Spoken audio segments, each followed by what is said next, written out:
आज हम बात करते हैं ग्रीन हाउस इफेक्ट के विषय में कि ग्रीन हाउस इफेक्ट क्या होता है और ये हमारे जीवन में किस तरह से उपयोगी होता है। सबसे पहले अगर हम ग्रीन हाउस इफेक्ट की बात करें तो ग्रीन हाउस इफेक्ट हमारे जीवन में एक महत्वपूर्ण भूमिका निभाता है, क्योंकि जितनी भी ये ग्रीन हाउस इफेक्ट है इनमें कुछ गैसेस होती हैं। इन गैसेस की एक खासियत होती है, एक प्रॉपर्टी होती है कि ये हमारी जो सनलाइट है उस सनलाइट से हीट एनर्जी को एब्जॉर्ब कर लेते हैं और वो जितनी भी गैसेस हैं और उसको फिर दोबारा री एमिट नहीं होने देती हैं, जिससे हमारे जो वायुमंडल का हमारे पृथ्वी का टेम्परेचर है वो एक मेंटेन रहता है, जिससे हमारा जीवन आगे चलता रहता है। क्योंकि हमारे जीवन के लिए एक टेम्परेचर की आवश्यकता होती है कि अगर हमारा टेम्परेचर मेंटेन नहीं होगा तो हमारा जीवन संभव नहीं है। तो इसके लिए क्या कि ग्रीन हाउस इफेक्ट का होना बहुत ही ज़्यादा आवश्यक है। कुछ ग्रीन हाउस गैसेस होती हैं जिनकी ये प्रॉपर्टी होती है कि उसको हीट एनर्जी को वो एब्जॉर्ब करने की क्षमता होती है उनमें। तो जैसे कार्बन डाइऑक्साइड हो गई, ठीक है, या फिर हमारा ओजोन हो गई, ठीक है, ओजोन, कार्बन डाइऑक्साइड, मीथेन, तो ये गैसेस हैं, या वाटर वेपर, जल वाष्प जिसको बोलते हैं। तो ये क्या है कि कुछ गैसेस हैं जिनके माध्यम से जो सन की रेडिएशन एनर्जी है या हीट एनर्जी है उसको एब्जॉर्ब कर लेती हैं और एक हमारे वायुमंडल का, हमारी पृथ्वी का टेम्परेचर मेंटेन रहता है, जिससे क्या है कि हमारी लाइफ क्या है एक सुगम तरीके से चलती रहती है। तो इसको हम समझते हैं कि किस तरह से ग्रीन हाउस इफेक्ट हमारे जीवन को प्रभावित करता है और क्या क्या इसके कारण हो सकते हैं। सबसे पहले अगर हम ग्रीन हाउस की बात करें तो हमारा एक समझने के लिए हम इस तरह से समझेंगे कि एक हमारा ये अर्थ हो गई, ठीक है, इसका बाहर क्या होगा, वायुमंडल होगा, और क्या है कि जब सनलाइट, सूर्य, ठीक है, ये क्या हो गया, सन। तो सन क्या है कि रेडिएशन एनर्जी को अपना निकालेगा, ठीक है, और ये क्या है कि हमारा जो भी एटमॉस्फेयर है,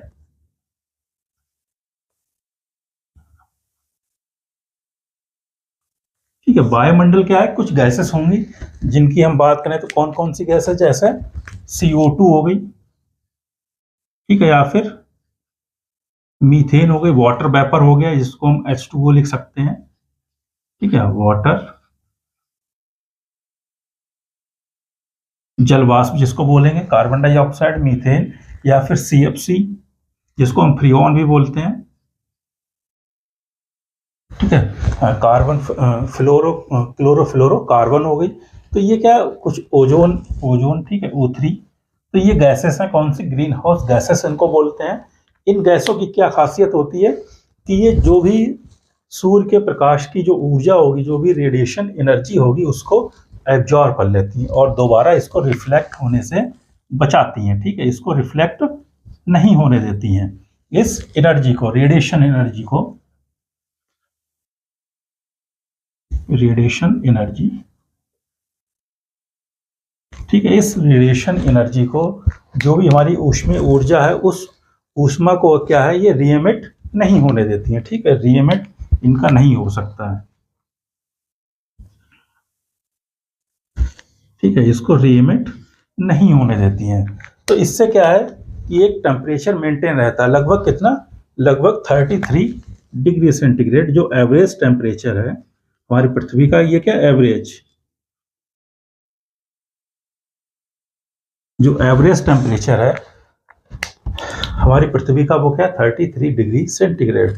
इसलिए क्या हमारा जीवन, हमारा जितने भी ऑर्गेनिज्म हैं वो इस पृथ्वी पे रह सकते हैं। अगर ये गैसेस ना हो या कम बढ़ हो जाए तो हमारा इस पे प्रभाव पड़ता है, हमारे वायुमंडल पे और हमारे जीवन पे। इसको अगर हम और आगे समझें, यदि ये जितनी भी हमारी ग्रीन हाउस गैसेस नहीं है, जैसे वाटर वेपर ना हो, CFC ना हो, कार्बन डाइऑक्साइड, मीथेन या ओजोन, अगर इनकी एब्सेंस है हमारे वायुमंडल में, ठीक है, तो क्या है कि जो हमारा जो टेम्परेचर हो जाएगा, एवरेज टेम्परेचर लगभग -20 डिग्री सेंटीग्रेड। तो -20 डिग्री सेंटीग्रेड पे क्या है कि कोई भी ऑर्गेनिज्म जीवित नहीं रह सकता है। तो इसका कारण क्या है कि जितनी भी हमारी ग्रीन हाउस गैसेस हैं, चाहे वाटर वेपर हो गई, CFC हो गई, या फिर कार्बन डाइऑक्साइड, मीथेन, या फिर ओजोन, इनका होना हमारे वायुमंडल में बहुत ही ज़्यादा आवश्यक होता है। क्यों? क्योंकि ये हीट एनर्जी को एब्जॉर्ब करने की इनमें क्षमता होती है। तो ये सिंपल कॉन्सेप्ट है, इसी को हम क्या बोलते हैं? Green house effect. अब क्या है कि हमारा जब ह्यूमंस क्या है, ह्यूमंस हो गए या फिर जितने भी ऑर्गेनिज्म हो गए, वो बहुत सारी एक्टिविटी करते हैं इस पृथ्वी पे या इस हमारे वायुमंडल में। तो उससे क्या है कि जितने भी ये गैसेस हैं, इनका जो रेशियो है वो चेंज हो जाता है। कभी कार्बन डाइऑक्साइड बढ़ जाएगी या फिर ओजोन कम हो जाएगी, मीथेन बढ़ जाएगी। इससे क्या है कि इस वायुमंडल पे प्रभाव पड़ता है, और क्या है कि टेम्परेचर बहुत ही ज़्यादा बढ़ जाएगा। ठीक है, जैसे अगर कार्बन डाइऑक्साइड की मात्रा अधिक होगी तो इससे क्या होगा कि कार्बन डाइऑक्साइड की मात्रा अधिक होने से ये रेडिएशन एनर्जी है, जो भी हीट है, उसको ज़्यादा एब्जॉर्ब करेंगे। जब ये ज़्यादा एब्जॉर्ब होगी तो क्या हमारी जो पृथ्वी है वो ज़्यादा गर्म हो जाएगी। इससे क्या होगा कि हमारे जीवन पे प्रभाव पड़ेगा। इसी तरह से मीथेन हो गई, मीथेन भी अगर मीथेन की मात्रा अधिक हो जाएगी तो उससे भी क्या होगा कि हमारे जो पृथ्वी है उसका टेम्परेचर बढ़ जाएगा, जिससे ग्लेशियल हैं बहुत, जितने भी ग्लेशियल हो गए, ठीक है, वो सब पिघल जाएंगे। जब ग्लेशियल पिघलेंगे तो उससे क्या होगा कि जितना भी हमारा समुद्र है, जलमंडल है, ठीक है, उसमें वाटर क्या है, अभी तो बर्फ के रूप में जमा हुआ है। जब वो लिक्विड हो जाएगा, टेम्परेचर इंक्रीज होगा। जब वो लिक्विड होगा तो लिक्विड से क्या है कि हमारी जो अर्थ की सरफेस है वो क्या है, डूब जाएगी। वो जितना भी पानी पिघलेगा उतनी ही वो डूबती जाएगी। इससे क्या है कि जितने भी कोस्टल एरिया हैं, ठीक है, कोस्टल एरिया का मतलब समुद्र के तटीय भाग जितने भी हैं, तो वो सब डूब जाएंगे। ठीक है, जिससे हमारा बहुत ही ज़्यादा नुकसान होगा। तो इससे क्या है कि जितनी भी ये गैसें हैं ये मेंटेन रहनी चाहिए। ठीक है, अगर ये गैसें मेंटेन नहीं रहेंगी तो हमारी पृथ्वी का धीरे धीरे हिस्सा क्या है कि टूट जाएगा, बिखर जाएगा या फिर डूब जाएगा पानी में। ठीक है, बहुत सारे अलग भी कारण हो सकते हैं, उनके रिजल्ट हो सकते हैं। तो इसको हम किस तरह से समझेंगे कि हमारी तरह एक प्रोसेस है। इस प्रोसेस में क्या है कि सनलाइट के द्वारा रेडिएशन एनर्जी जो हमारी पृथ्वी पे आती है, वो पृथ्वी पे आने के बाद कुछ ग्रीन हाउस गैसेस होती हैं, वो ग्रीन हाउस गैसेस इसको एब्जॉर्ब कर लेती हैं। जब एब्जॉर्ब हो जाती है ऊर्जा, तो वो एक हमारे पृथ्वी का जो टेम्परेचर है उसको लगभग 33 डिग्री सेंटीग्रेड तक मेंटेन रखने का काम करती हैं, जिससे हमारा जीवन इस पृथ्वी पे आसानी से चलता रहता है। अगर ये गैसेस ना हो या फिर एनर्जी ना हो, ऊष्मा ना हो, तो हमारी जो पृथ्वी का टेम्परेचर है वो -20 डिग्री सेंटीग्रेड हो जाएगा, जिससे हमारा जीवन संभव नहीं हो सकता है। तो इसको हम समझ सकते हैं कि ये ग्रीन हाउस इफेक्ट किस तरह से हमारे जीवन को प्रभावित करता है। इसको हम सिंपल एक डिफिनीशन देख लेते हैं कि ग्रीन हाउस इफेक्ट किसे बोलते हैं। तो greenhouse effect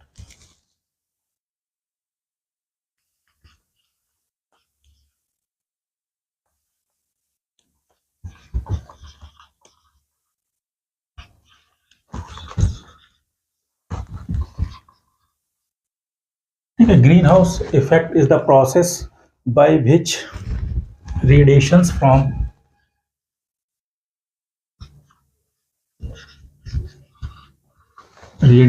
from the sun, ठीक है, कि जो हमारी रेडिएशंस है, जो हमारी ऊष्मा है, ठीक है, ऊष्मा किसके द्वारा? सूर्य के द्वारा। ठीक है, वो क्या है कि जो ग्रीन हाउस गैसेस है उनके द्वारा एब्जॉर्ब कर ली जाती है। तो सन क्या है, radiations from the sun are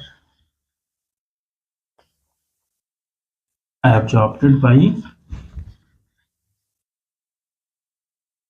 green house gases. ठीक है, तो ग्रीन हाउस गैसेस के द्वारा ये एब्जॉर्ब हो जाएंगी। इससे क्या है, और ये द्वारा रिफ्लेक्ट नहीं हो पाएगी एनर्जी। ठीक है, and not reflect into the space. ठीक है, तो ये क्या है कि जब ये एब्जॉर्ब हो जाएगी इस एनर्जी को, तो ये दोबारा जो हमारा वायुमंडल है, वायुमंडल क्या, जो हमारा स्पेस है, ठीक है, उसमें दोबारा री एमिट नहीं होने देती है। तो इससे क्या, टेम्परेचर मेंटेन हो गया। और क्या है, जब ये हो जाएगा तो this insulates the surface of earth. This insulates the surface of earth ठीक है, सरफेस ऑफ किस तरह से इंसुलेट करती है कि ये प्रिवेंट करती है किसके फ्रीज में एक फ्रीजिंग ना हो पाए हमारे अर्थ की, earth and prevent it from freezing. ठीक है, तो सिंपल क्या है कि एक ग्रीन हाउस इफेक्ट क्या है कि एक प्रोसेस है जिसमें सनलाइट के द्वारा radiation energy green house gases के द्वारा एब्जॉर्ब की जाती है और ये दोबारा रिफ्लेक्ट मतलब दोबारा हमारे जो स्पेस है उसमें नहीं जाने दी जाती है। इससे क्या है कि हमारी जो अर्थ का टेम्परेचर है वो मेंटेन रहता है, इंसुलेट एक तरह से इंसुलेशन का काम होता है। और क्या है कि इसके कारण हमारी जो पृथ्वी है वो फ्रीज नहीं हो पाती है, मतलब बर्फ जमा नहीं हो पाता है इसके इस टेम्परेचर की वजह से। तो ये सिंपल फॉर्म हो गई। ठीक है, इसके बाद हम सिंपल ये ग्रीन हाउस गैसेस को देख लेते हैं कि ग्रीन हाउस गैसेस कौन कौन सी होती हैं।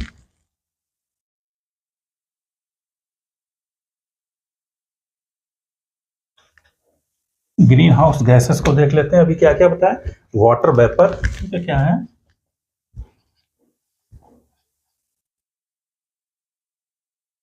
ठीक है, क्या लिख सकते हैं इसको, H2O।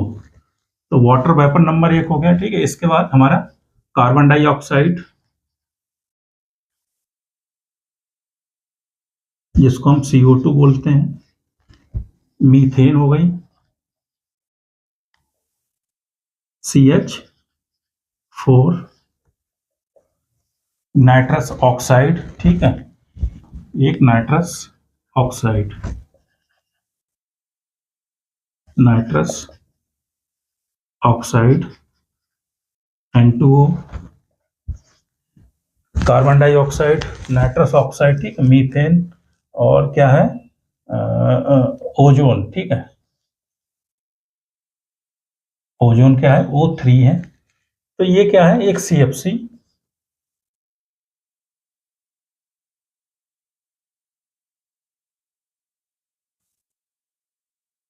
इसको हम क्या बोलते हैं, CFC। तो ये गैसेस हैं जिनको हम क्या बोलते हैं, ग्रीन हाउस गैसेस, जिनके कारण हमारी पृथ्वी एक तरह से वार्म बनी रहती है, गर्म बनी रहती है। ठीक है, और फ्रिज होने से हमारी पृथ्वी बच जाती है। तो ये इन गैसेस का क्या है, एक रोल है किसमें, ग्रीन हाउस इफेक्ट में। अगर इनकी मात्रा कम या ज़्यादा होगी तो क्या है, हमारी पृथ्वी पे प्रभाव पड़ेगा, पृथ्वी के टेम्परेचर पर। सपोज जैसे CO2 है या फिर मीथेन है। ठीक है, नॉर्मल कोई भी ऑक्सीडेशन प्रोसेस, जैसे कोई भी हमारी अगर किसी भी तरह की आग जलाई जाती है तो उससे क्या निकलता है, धुआं निकलता है। ठीक है, कार्बन डाइऑक्साइड, उससे क्या निकलेगा CO2 या फिर मीथेन। बहुत सारी जितने भी बायोगैस प्लांट्स हैं, एग्रीकल्चर का जो फील्ड है उसमें बहुत सारी जो क्रॉप्स हैं वो मीथेन का उत्सर्जन करती हैं। ठीक है, इसी तरह से बहुत सारी जितनी भी चीज़ें जलाएंगे तो जलाने से क्या, चाहे लकड़ी जलाएं या कोयला जलाएं, जितने भी फॉसिल्स फ्यूल हो गए, जैसे पेट्रोलियम हो गया, ठीक है, या फिर हमारा कोयला हो गया, इन सभी के जलाने से क्या है, कार्बन डाइऑक्साइड, मीथेन ये बढ़ती है। जब ये गैसें बढ़ जाएंगी तो क्या होगा कि सनलाइट से ज़्यादा ऊर्जा क्या होगी, एब्जॉर्ब होगी। जब ज़्यादा ऊर्जा एब्जॉर्ब होगी तो क्या है कि हमारी पृथ्वी का जो टेम्परेचर है वो ऑटोमेटिकली बढ़ जाएगा। जब ऑटोमेटिकली जब टेम्परेचर बढ़ेगा तो उससे क्या है कि हमारे पृथ्वी पे प्रभाव पड़ेगा। या तो ग्लेशियल क्या है, वो मेल्ट हो जाएंगे सब। जब ग्लेशियल मेल्ट हो जाएंगे तो क्या होगा, पानी ही पानी हो जाएगा। ठीक है, इसके बाद अगर हम नाइट्रस ऑक्साइड की बात करें तो ये भी, इसका भी सेम काम है। ये भी एग्रीकल्चर के बेस में फर्टिलाइजर्स के रूप में। ठीक है, ये क्या, कार्बन डाइऑक्साइड क्या, जैसे फॉसिल फ्यूल हो गए, फॉसिल फ्यूल्स जैसे पेट्रोलियम हो गया, ठीक है, या कोयला हो गया, इसको जलाने से कार्बन डाइऑक्साइड निकलेगी। इसी तरह से मीथेन भी इन्हीं से सेम निकलती है। इसके बाद अगर हम जितने भी बायोगैस प्लांट हो गए, ठीक है, बायोगैस या फिर एग्रीकल्चर के फील्ड से या बैक्टीरियल बायोमास का के द्वारा डिकम्पोजिशन होगा। ठीक है, बैक्टीरियल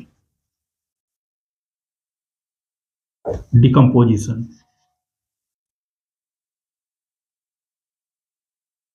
ठीक है, सूक्ष्म जीवों के द्वारा जिन भी पदार्थों का विखंडन होगा, ठीक है, तो वो उससे भी क्या निकलेगी, मीथेन निकलेगी। जितने भी फॉसिल फ्यूल हो गए या जितनी भी जैसे पराली वराली जो भी जलाई जाती है, तो उसमें भी क्या निकलता है, कार्बन डाइऑक्साइड। या फॉसल फ्यूल जैसे पेट्रोलियम हो गया या कोयला हो गया, उसको जलाने से भी कार्बन डाइऑक्साइड निकलेगी। ठीक है, ये क्या नाइट्रस ऑक्साइड, क्या बहुत सारे फर्टिलाइजर्स, अगर हम फर्टिलाइजर्स का यूज करते हैं कृषि में, ठीक है, उर्वरकों का, तो उससे क्या नाइट्रस ऑक्साइड का फॉर्मेशन होगा, जो कि वायुमंडल में गैस के रूप में चली जाती है। सीएफसी जैसे इसको हम फ्रीऑन भी बोलते हैं। ठीक है, फ्रीऑन ये क्या है कि कुछ जितने भी हमारी एसी हो गई, रेफ्रिजरेटर होगा, ठीक है, ठंडा करने के यंत्र, ठीक है, उनमें क्या है कि फ्रीऑन का यूज किया जाता है, सीएफसी का। ठीक है, तो उससे क्या है, उनका जब फ्रीऑन का उपयोग किया जाता है तो उससे ये सीएफसी उत्सर्जित होती है, जिससे जो कि वायुमंडल में चली जाती है, जो कि हमारी सेम यही प्रोसेस अपनाएगी। ठीक है, और एक चीज है ओजोन। ठीक है, ओजोन का काम है, ओजोन लगभग सबसे बाहरी जो परत है वो लगभग ओजोन की होती है। ठीक है, लगभग 30 किलोमीटर के आसपास क्या है, ये ओजोन की परत है। ये लगभग 12 से ओजोन, ठीक है, ओजोन क्या है, 12 से 30 किलोमीटर एक थिक लेयर है। ठीक है, तो ये लेयर का काम क्या है कि जो भी सनलाइट है, इसमें तरह तरह की रेडिएशंस हैं, अल्ट्रावायलेट हैं, विजिबल हैं, यूवी लाइट्स है। ठीक है, तो उन सभी की लाइट्स को क्या है, ये पृथ्वी पे आती हैं। लेकिन जो अल्ट्रावायलेट रेज हैं, जिनको हम पराबैंगनी किरणें बोलते हैं, तो अल्ट्रावायलेट रेज 2-3 तरह की होती है, जैसे UV, ultraviolet A, ultraviolet B, ultraviolet C. तो इस तरह की जितने भी ये किरणें हैं, पराबैंगनी किरणें, ठीक है, 3 तरह की, यूवी लाइट ए, यूवी बी और यूवी सी।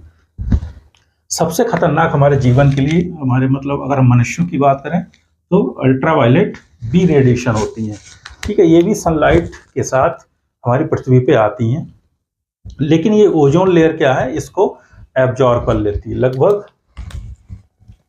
90% इसको एब्जॉर्ब कर लेती है, और 99% इस जो सी वाला पोर्शन होगा उसको एब्जॉर्ब करती हैं। ये दोनों बहुत ही ज़्यादा खतरनाक है, लेकिन जो हमारे ह्यूमंस के लिए वो सबसे ज़्यादा प्रभावित करती है वो अल्ट्रावायलेट बी। इसका काम होता है स्किन कैंसर या बर्निंग ऑफ स्किन। तो और इसकी एक खासियत क्या है कि ये थायमिन डाइमर बनाती है। ठीक, कैंसर का कारण क्या है, थायमिन।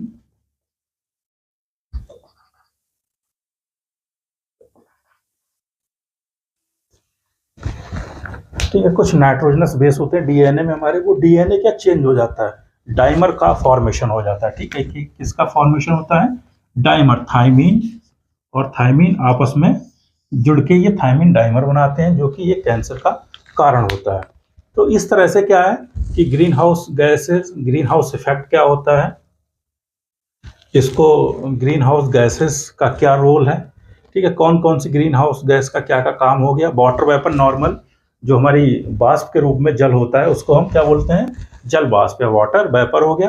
कार्बन डाइऑक्साइड जितने भी फ्यूल्स हो गया, फॉसल फ्यूल जैसे पेट्रोलियम, मतलब पेट्रोल या डीजल, ठीक है, या फिर कोयला, इसको जलाने से या लकड़ी को जलाने से भी हमारी कार्बन डाइऑक्साइड उत्सर्जित होती है। मीथेन, बायोगैस प्लांट जितने भी होते हैं, बायोगैस का मतलब जितने भी जैविक प्रोसेस होती है, उसमें कौन सी, मीथेन गैस और सल्फर डाइऑक्साइड निकलती है।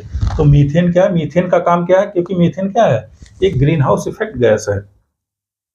तो इन वायुमंडल में बहुत सारी गैसें हैं लेकिन जो हमारे रेडिएशन एनर्जी को एब्जॉर्ब करती हैं वो कितनी हैं, केवल ये 6 गैसेस हैं जो कि रेडिएशन एनर्जी को एब्जॉर्ब करने की क्षमता रखती हैं। रेशियो बदलेगा, चेंज होगा। ठीक है, नॉर्मली 56% के आसपास जो है ग्रीन हाउस इफेक्ट में कार्बन डाइऑक्साइड रोल प्ले करती है। ठीक है, लगभग 6% नाइट्रस ऑक्साइड और 18% लगभग मीथेन ये इसमें रोल प्ले करती है। तो इसके अ, अतिरिक्त क्या है कि इनका अगर हम रेशियो इनका चेंज हो जाता है तो उससे क्या होगा कि जितने भी हमारे जो टेम्परेचर है हमारा पृथ्वी का टेम्परेचर है, ठीक है? तो पृथ्वी का टेम्परेचर क्या प्रभावित होगा। जब पृथ्वी का टेम्परेचर प्रभावित होगा तो एक तरह से क्या ये ग्लोबल वार्मिंग, ठीक है? एक टर्म है क्या, सभी इसको जानते हैं, ग्लोबल वार्मिंग। इसी को क्या बोलते हैं हम, ग्लोबल वार्मिंग।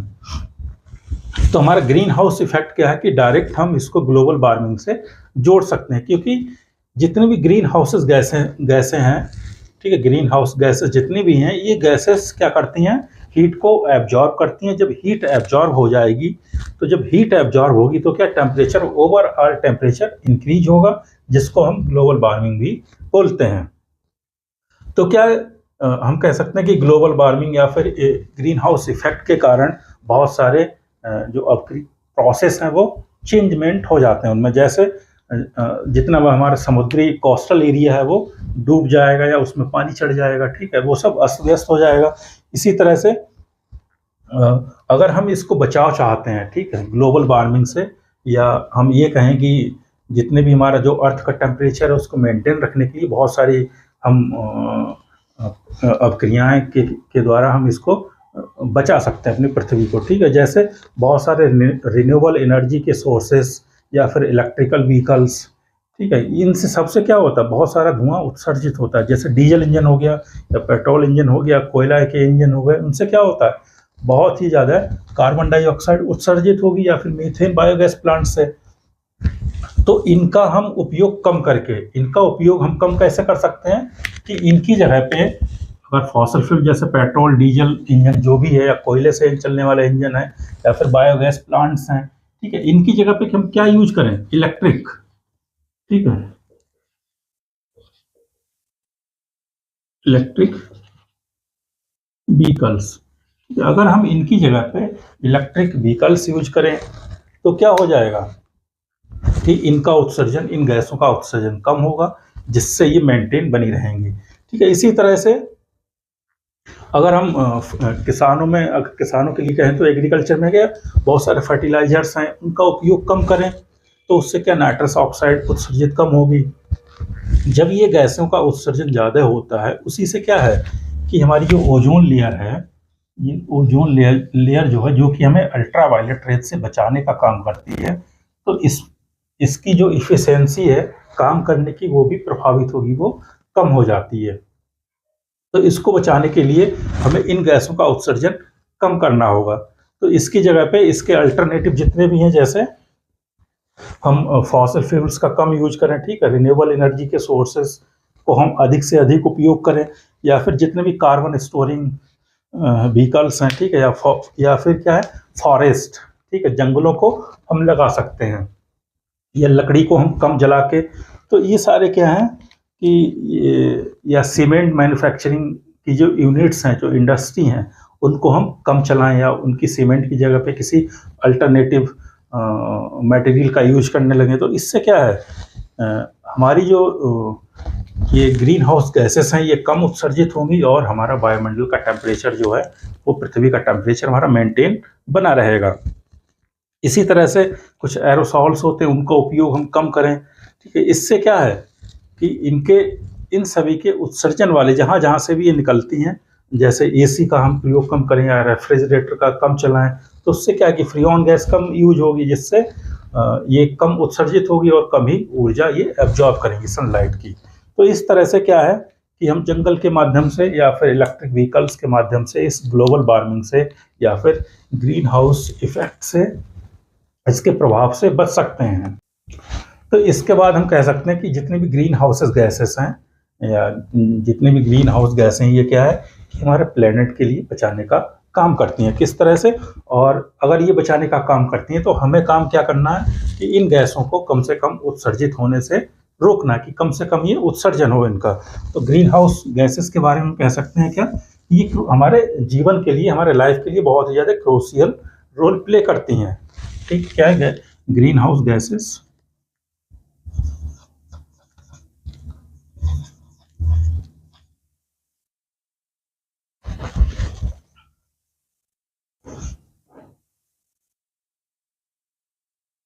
ठीक है, green house gases are crucial to keep our planet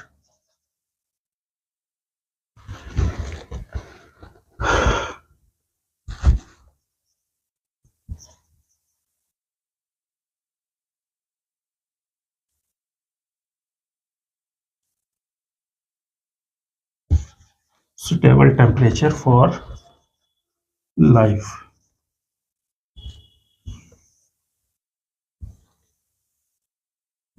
ठीक है, इस तरह से क्या ग्रीन हाउस गैसेस क्या क्रूशियल काहे के लिए हैं कि हमारे प्लेनेट के लिए सुटेबल रखने के लिए क्या है, जीवन के लिए, जिससे हमारा जीवन क्या है आसानी से चल सकता है। तो इस तरह से ओवरऑल क्या हो गया, ये basic information green house effect के विषय में कि ग्रीन हाउस इफेक्ट क्या है कि कुछ ग्रीन हाउस इफेक्ट के लिए कुछ गैसेस रिस्पॉन्सिबल होती हैं।